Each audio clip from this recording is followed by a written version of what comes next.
நேத்து எபிசோட்ல ரம்யா ஜோவோட முகத்திரை டான்னு கிழிச்சு விட்டாங்க விஜிஎஸ். இன்னொரு பக்கம் பார்வதிக்கும் அந்த உண்மை போய் சேர்ந்திருக்கும். எதுக்கு இந்த வேலை ரம்யா ஜோ பார்க்கணும் அப்படின்ற ஒரு கேள்வியும் எனக்குள்ள வருது. இன்னொரு பக்கம் விஜிஎஸ் என்னதான் சார் நீங்க பண்றீங்கன்ற மாதிரி ஒரு பக்கம் மக்கள் எல்லாம் அதிருப்தியிலும் பொங்கி எழுது கொண்டு இருக்கிறார்கள் அப்படின்ற தருணங்களையும் நம்மளால பார்க்க முடியுது. அது என்னன்றதையும் பார்ப்போம். வணக்கம் மக்களே, நேஷனல் உட்ஸ்ல இருந்து உங்கள் மணிவண்ணன். சேனலுக்கு புதுசா இருந்தீங்கன்னா சப்ஸ்கிரைப் பண்ணிருங்க. வீடியோ பார்க்குற அனைத்து நபர்களும் தயவு செய்து லைக்கை போடுங்க. நானும் எல்லா வீடியோல கேட்குறேன். ஸோ லைக்கை போட்டு வீடியோ பார்த்தா ரொம்ப நல்லா இருக்கும். இப்போ கண்டென்ட்டுக்குள்ள போயிடலாம். மொதல் விஷயம், ரம்யா ஜோ நேத்து விஜிஎஸ் கேட்கும்போது என்ன கேட்டாங்க, அந்த நாமினேஷன் ஃப்ரீ பாஸ் நீங்க கொடுக்கறதுக்கு ஐடியால இருந்தீங்களா, டீல் போட்டீங்களா இல்லையா அப்படின்னு கேட்கும்போது, டீல் போட்டேன் சார், ஆனா கொடுத்துருப்பீங்களா ரம்யா ஜோ அப்படின்னும் போது, இல்ல சார் அப்படின்ற மாதிரி அப்படியே தயங்குறாங்க. அப்படியே இன்னும் முழுங்குறீங்க, உண்மையை சொல்லுங்க அப்படின்ற மாதிரி தான் அவர் கேட்டு வாங்கும் போது, அப்படி கொடுக்குற மைண்ட் செட்ல இல்ல சார், அப்படி மைண்ட்லயே இல்ல சார் அப்படின்னும் போது பார்வதியோட ரியாக்ஷன் சூப்பர் சூப்பர் சூப்பர் அப்படின்ற மாதிரி பார்வதியோட ரியாக்ஷன் பண்ணிட்டு இருப்பாங்க. எனக்கு என்னன்னா, ரம்யா ஜோ ஒரு உண்மைனா உண்மையை சொல்லிருங்க. இதுக்கு தேவையில்லாம நீங்க ஒரு சீன் கிரியேட் பண்ணீங்க பாருங்க. அந்த ஃப்ரைடே நிகழ்வுகள்லையும் அன்னைக்கு பார்வதி அப்செட் ஆன நைட்டு நீங்க ஒரு சம்பவம் பண்ணீங்க பாருங்க, அங்க நிக்கிறீங்க ரம்யா ஜோ அப்படின்றதான் கேள்வி. இன்னொரு பக்கம் பார்வதிக்கும் தெரியும் ரம்யா ஜோ முதுகுல குத்த போறா அப்படின்றது. ஸோ ரம்யா ஜோவும் பார்வதி முதுகுல குத்துற ஐடியால தான் இருந்தீங்க. நீங்க அந்த ஒரு ஐடியால இல்ல. எப்ப நீங்க சபரி கிட்ட போய் முல்லை முள்ளால் எடுக்க வேண்டும் அப்படின்றத நீங்க சொன்னீங்கல்லோ, அப்பயே தெரிஞ்சு போச்சு நீங்க முதுகுல குத்த போறீங்க, டபுள் சைடு ஆக போறீங்கன்ட்டு. ஆனா நீங்க ஃப்ரைடே எபிசோட்ல வந்து ஒரு சம்பவம் பண்ணீங்க பாரு, அதுதான் என்னால அக்செப்ட் பண்ணி ஏத்துக்க முடியல. என்ன சொன்னீங்க, என் அக்கா பொண்ணு மேல சத்தியம் பண்ணியிருக்கேன், கண்டிப்பா உனக்கு நாமினேஷன் ஃப்ரீ பாஸ் எப்படி கொடுக்காம போயிருக்க முடியும், என் அக்கா பொண்ணு மேல சத்தியம் பண்ண அதை நடத்தியிருப்பேன் அப்படின்னு சொன்னீங்களே. அப்போ அது யாரு வாய், அது யார் சொன்ன பதில் நான் கேட்கறேன்.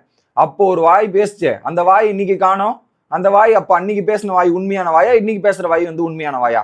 ஸோ ஒரு விஷயம் இப்படிதான் பண்ண போறேன்னா அது ஓப்பனா அங்கேயே ஒத்துக்குங்க. ஆமா நீ தான் டீல் பேசின, எனக்கு கொடுக்க விருப்பம் இல்லைன்றது அன்னைக்கே பார்வதிக்கு எதிராக ஒத்துக்கிட்டீங்கன்னா பிரச்சனை கிடையாது.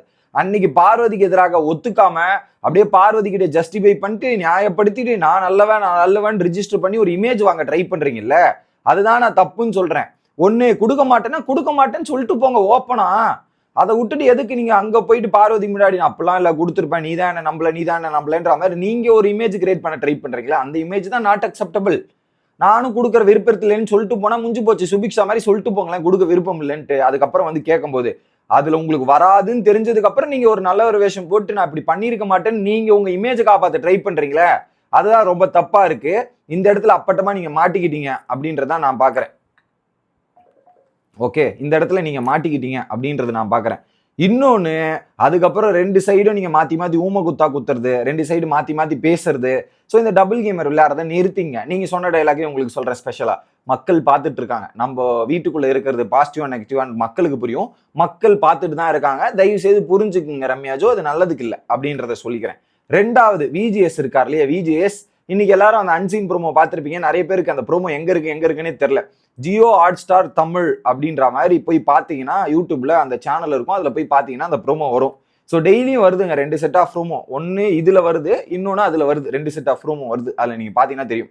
இப்போ விஜிஎஸ் கண்ணு முன்னாடியே இதை நடக்குதே, இதை கேட்க தகுதி இல்லாமல் வேடிக்கை பார்த்து கொண்டு இருக்கும் விஜிஎஸ்லாம் ஒரு ஓஸ்டா, என்ன சார் பண்றீங்க நீங்கன்ற மாதிரி பல கேள்விகள் இருக்கு. இதுல குறிப்பா விஜிஎஸ் சில நபர்களுக்கு ஃபேவரிசம் பண்றாரு, அந்த சில நபர்கள் பண்ணும் தப்புகளை கேட்பதே இல்லை அப்படின்ற மாதிரி சொல்லிட்டு இருக்காங்க. நானும் அதுக்கு அக்ரி பண்றேன். பட் நான் இப்போ ஒரு விஷயத்துக்காக வெயிட் பண்றேங்க, தேர்ட் ப்ரோமோக்காக வெயிட் பண்றேன்.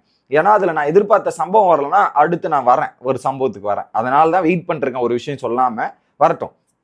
இப்போ விஜிஎஸ் ஒரு ஹோஸ்ட் முன்னாடி இப்படி நடக்குது, இது ஏன் அப்படி வேடிக்கை பார்த்துட்டு இருக்காரு, மக்கள் முடிவு எடுக்கணும் அப்படின்ற மாதிரி பேசுறாரு. விஜய் சேதுபதி சாருக்கு தைரியம் இருக்கா? நேத்து அவர் பேசினார்ல ஒரு தைரியம், என்ன தைரியம் சார், நான் ஆக்ஷன் எடுப்பேன், இதுக்கப்புறம் பேசிட்டே இருந்தீங்களா என்னோட தைரியத்தை நான் காட்ட ஆரம்பிச்சுன்னா அதுக்கப்புறம் நீங்க ஃபீல் பண்ணி இது பண்ணி அவசியம் இல்லை அப்படின்னு சொன்னீங்களே, இன்னைக்கே நடந்தது சார். நேத்து பேசுனீங்க, இன்னைக்கு நடந்திருக்கு. இப்ப உங்க தைரியம் எங்க போச்சு சார்?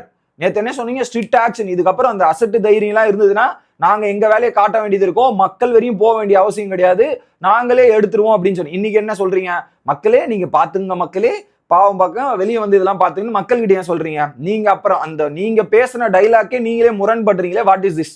அப்புறம் எதுக்கு அந்த வீர வசனம் பேசணுன்ற? ஒண்ணு பேசாம போயிருங்க, இல்ல நீங்க பேசுனதை ஃபாலோ பண்ணுங்க. பேசவும் செய்வீங்களா, ஃபாலோவும் பண்ண மாட்டீங்களா? அப்ப என்ன சொல்ல வரீங்கன்னு எனக்கு புரியலங்க பேசிக்லி. ஸோ ஏகப்பட்ட பிரச்சனைகள் இருக்கு, அதை ஒண்ணு அட்ரஸ் பண்ண தெரிஞ்சா பண்ணுங்க, இல்லைன்னா பண்ணாம விட்டுருங்க நான் சொல்றேன்.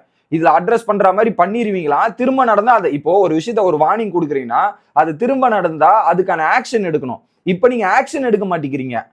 ஸோ நீங்களே வார்னிங் கொடுத்துட்டு அது ஆக்ஷன் எடுக்க வேண்டிய இடத்துல நின்றுட்டு அப்படியே வந்து மக்களை பார்த்துங்கன்னா அப்புறம் எதுக்கு சார் ஹோஸ்ட்? அந்த ஸ்டேஜ்ல நீங்க எதுக்கு நிக்கிறீங்கன்றது தெரியல. அது உங்க கண்ணு முன்னாடி நடக்குது, வேற எங்கேயும் நடக்கல. உங்க கண்ணு முன்னாடி உங்க பார்வையில் நடக்கும் விஷயத்தை கேட்காமல் போனது சரியா அப்படின்றது எனக்கு தெரியல.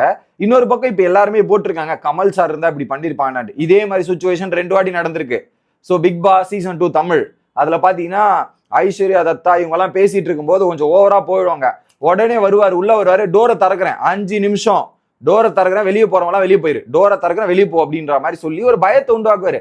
நீங்க ஒன்னும் பண்ண தேவையில்ல, Big Boss open the door அப்படின்னு சொல்லிட்டு கேட்டை திறந்துட்டு எவன் வெளியே போகணும் கிளம்பிடுங்க, இப்பயே கிளம்புங்கன்ற மாதிரி கொஞ்சம் பயத்தை உருவாக்கணும், உண்டாக்கணும். அப்படி சொன்னியாதான் அவங்க அடங்குவாங்க. இப்ப ஓஸ்ட் கண்ணு முன்னாடி நடக்கிறதே கேட்கலன்னா நம்ம என்ன பண்ணலாம், என்ன வேணாலும் பண்ணிக்கலான்ற தைரியம் அவங்களுக்குள்ள வந்துடும். அந்த மாதிரி பண்ண விடக்கூடாது சார். இன்னொரு பக்கம் அதே கமல் சார் இருக்கும்போது 2வது சீசன்ல ஐஸ்வர்யா பேசுவாங்க, கமல் சார் இருக்கிறதால நான் அப்படி இருக்கேன். உடனே கோட் சூட்டை கைடி போட்டு என்னங்க என்ன பண்றீங்க, come out of the character, ஐஸ்வர்யான்ற கேரக்டருக்குள்ள போங்கன்ற மாதிரி பேசியிருப்பாரு. அதுதாங்க இது. ஓஸ்ட் உட்காந்து வேடிக்கை பார்க்கறது கிடையாது.